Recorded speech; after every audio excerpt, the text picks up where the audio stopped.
Al Jazeera podcasts. Today, a leader accused of killing thousands in a ruthless drug war is behind bars. The former Philippines President Rodrigo Duterte has been arrested at Manila Airport on an international criminal court warrant.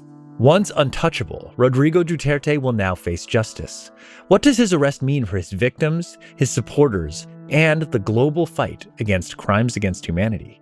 I'm Kevin Hirten, and this is The Take. I mean, this is a guy that's used to having his own way, who's used to, ordering people and really seeing him like this, literally under siege, being whisked on a plane, and knowing that he's going to be in The Hague, in a matter of like hours. I think that must have confused him a lot. I'm Carlos Conde. I'm the Philippines researcher for Human Rights Watch. I'm based in Manila. I document the whole gamut of human rights violations and issues in the Philippines. Okay, so Carlos, Rodrigo Duterte has been a towering figure in the Philippines for years, right? He was a very popular president despite his brutal war on drugs that killed thousands and earned him the nickname the Punisher. My orders are to the police and military, also village officials. And if there's trouble or the situation arises that people fight and your lives are on the line, shoot them dead. Can you give us a sense of just how big a deal this is in the Philippines and maybe just how shocked you were that he'd finally been arrested? Obviously, this was something that we at the Human Rights Movement, and particularly Human Rights Watch, we've been working for this to happen at some point. We were prepared to do kind of battle for the long haul, for the long term, but then suddenly this came. And so it was a kind of a weird way of saying it, a pleasant surprise for a lot of us. People are still in shock from both sides. Families of victims of the drug war are still trying to process the joy that they're feeling over the arrest of the person that's responsible for the deaths and torture, the mistreatment of a lot of them, and also on the other side, the supporters of Mr. Duterte, they cannot believe what's happening. They cannot fathom why this has happened to their idol, because as you said, Kevin, he's a huge figure in the Philippines, the most popular president, bar none, when he ran for office in 2016. He was so unlike everybody else in the Philippines because he projected himself as a common man and that he claimed to have an answer for the many, many problems that we face in this country. That's why he was so well loved. Duterte himself knew this might happen. He gave a speech in Hong Kong where he talked about the possibility of an arrest warrant and defended himself, saying he was ready to go to jail. What I heard is I have a warrant of arrest from ICC or something. They've been after me for a while. These sons of... But it sounds like even he didn't think it would happen this quickly. Can you walk us through the timeline of events here, a brief tick-tock of how this went down and how the ICC managed to pull this off? So basically, the way based on my monitoring of what happened in the monitoring of the reporting of the press of what happened was that he went to Hong Kong, supposedly to attend a political rally for the Senate candidates that his party is endorsing. There's an election coming in May 2025 this year. So he went there and campaigned among overseas Filipinos because there's a lot of overseas Filipino workers in Hong Kong and pretty much everywhere else in in the world. And obviously, a lot of Filipinos were also wondering, was this part of his plan to probably escape and probably seek asylum in China, because he knew that this was going to happen, that an arrest warrant was imminent. But apparently that wasn't the case. And so he came back. He flew back to the Philippines, and then at the airport he was accosted by the authorities, and he was taken off the international airport and brought to an adjacent military airbase where a Learjet was waiting. There was a lot of scuffle. There was a standoff. Yeah. There was a standoff, and people were actually fearful that some violence might actually happen. There were some, in fact, there was some kind of low-level violence that happened where the partner of Mr. Duterte hit a police officer with her phone, and he actually sustained a pretty bad bump in the head. Wow. And there was a lot of shouting, there was a lot of pushing. But in the end, the calm police official who was managing the whole thing managed to convince Mr. Duterte to just board the plane and avoid any more complication. And so throughout the whole thing, he was insisting. You must have seen the video of him, oh, what's the charge? What am I being accused of? Or detention, and the basis for detention. So what is the law and what is the crime that I committed? I think what surprised a lot of people is the fact that this happened so soon and by some accounts so brazenly under President Marcos, who used to be his ally. Yeah. Okay, clear something up for me. Duterte withdrew the Philippines from the court in 2019, right? Mm-hmm. It's always been my understanding, at least, that ICC cannot directly arrest individuals in non-member states. So how is it possible the ICC made this arrest? This is kind of the bone of contention for a lot of people here, especially among the camp of Mr. Duterte, which is that the Philippines was no longer under the jurisdiction of the ICC because it had withdrawn from the ICC in 2019.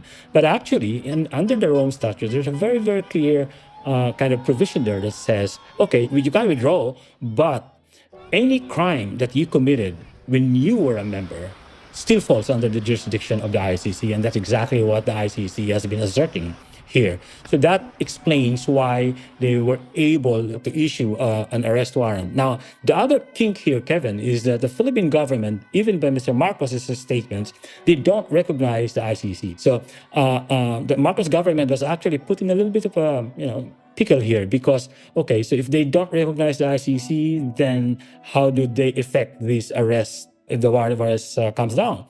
Apparently, what the ICC did was coerce the arrest warrant through the Interpol. The Philippines is a member of the Interpol, and it is committed to follow whatever the Interpol says, because they have this close cooperation. Even Mr. Marcos, President Marcos, was saying a few hours after the plane left that that's precisely what they had to do because they were complying with the Interpol. They were not complying with the ICC, it's with the Interpol. So it's kind of a clever way of going around the ICC thing.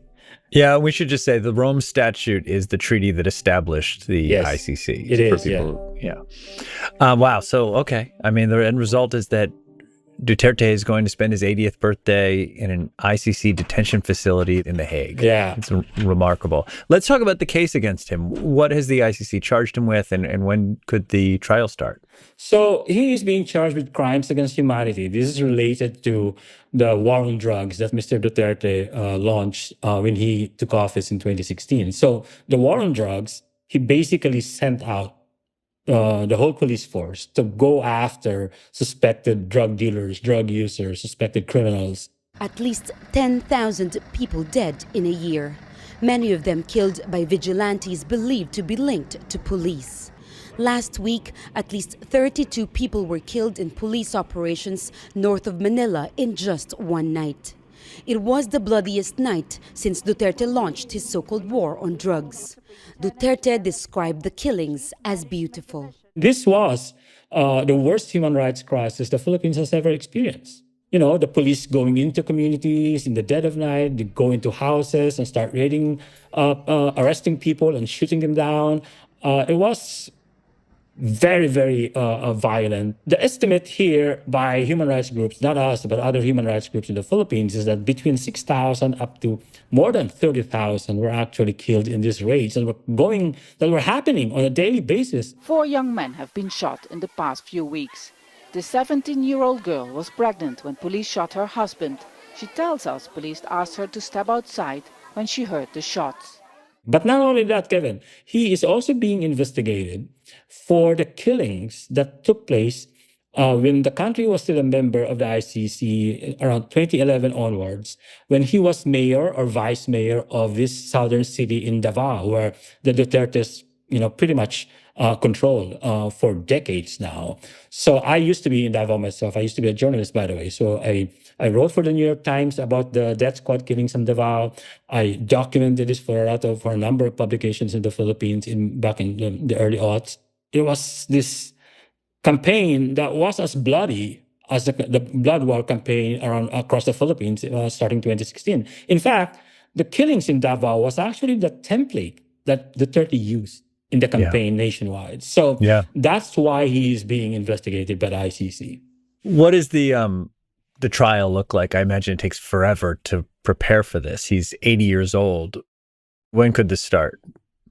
It's not clear. I mean, the ICC being the ICC, they take their sweet time. I mean, that's not a criticism, but it takes a while for things to move there. So there's some preliminaries that need to happen in the next few months. And whether an actual trial will commence anytime soon, we actually don't know.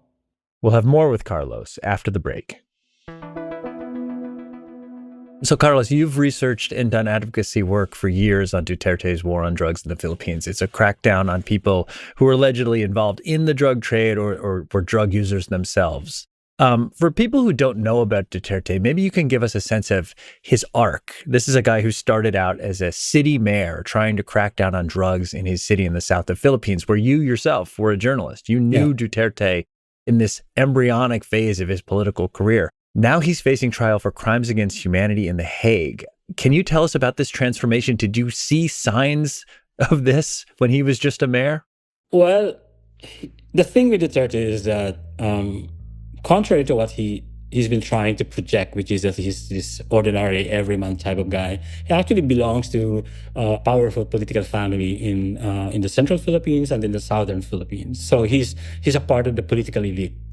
His political career actually began after the 1986 revolution, where the father of the current president was the dictator and was ousted by the People Power movement. Among the leaders in the south of the People Power movement was Duterte's mother, actually. The president who took over the dictator Marcos in 1986, Cory Aquino, the widow of Senator Ninoy Aquino, who the Marcos regime had assassinated at the airport, the same airport where this guy was picked up, named him a vice mayor of Davao City in 1987, if I'm not mistaken. And that started it. He used to be a prosecutor before that. Even when he was a prosecutor, he would say that he was really tough on suspected criminals.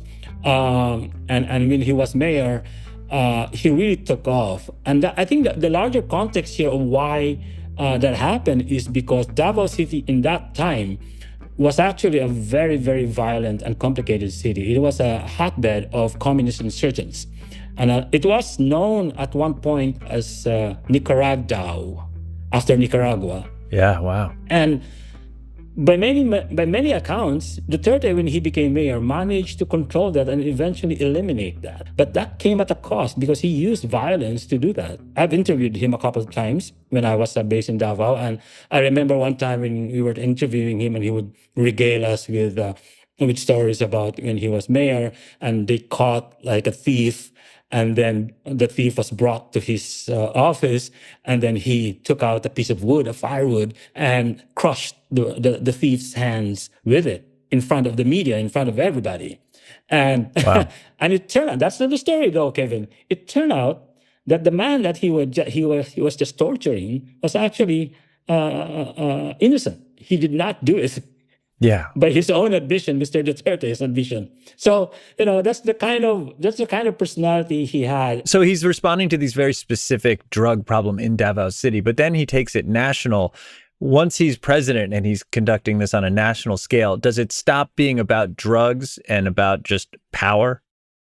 I think that was the inevitable trajectory of that. He sold us this idea that this narrative that the drug problem in the Philippines was so bad that, drug users were raping, murdering people left and right. If you know of any addicts, go ahead and kill them yourself, as getting their parents to do it would be too painful. He came at a point when Facebook, the nascent power of Facebook in terms of spreading disinformation was becoming evident, and he used that. His people used that. One of the first disinformation fake news that they seeded in Davao, and they used it during the campaign in 2015, was that Davao was one of the safest cities in the world. And people believe that. And if you take this in the context, Kevin, of the Philippine democratic experiment as being so still premature, if I may say so, we are still a very dysfunctional democracy. We're patterned after the United States. Which is itself pretty dysfunctional. Tell me about it. Yeah. So this is kind of the funny thing about that is that, Filipinos really took to him because of all the things that he had said he had done. And that really, the popularity was really stratospheric. It was like something the Philippines had never seen before. And that actually, that gave Mr. Duterte kind of the carte blanche to do anything. What does this arrest mean for the victims, people who got caught up in and survived, and the families of those who were killed? What are you hearing from them? Well, this certainly has boosted their morale, and this has lifted their spirits. I've seen interviews in the press about, they were crying their hearts out in joy. These families of victims, mothers, a lot of them are mothers. The first time that Duterte flashed on the screen, I got really emotional. I can totally say that I am happy, because how can I be happy knowing that the reason why I'm here in the first place and why Duterte's there on the ICC. But it also reminded me that this is the result of all the calls for justice. All these years since 2016, when the violence was happening, hardly any chance for them to express redress, because there was a climate of fear in all those 6 years. They couldn't even talk to the police and file complaints, because the police would not like to hear any of it and would even manufacture evidence. So these were not investigated, and the mothers and the relatives of these victims knew that. I mean, it's not just Schadenfreude. It's not that. It's beyond that. It's this the satisfaction that they now suddenly feel at seeing somebody not being punished, not being suffering, but pay for his crimes, because that's what it is. Yeah. Duterte was a really popular figure when he left office in 2022. He had the highest approval rating in Philippines history. And he does have supporters. They're everywhere. They're holding rallies in the Philippines and even abroad.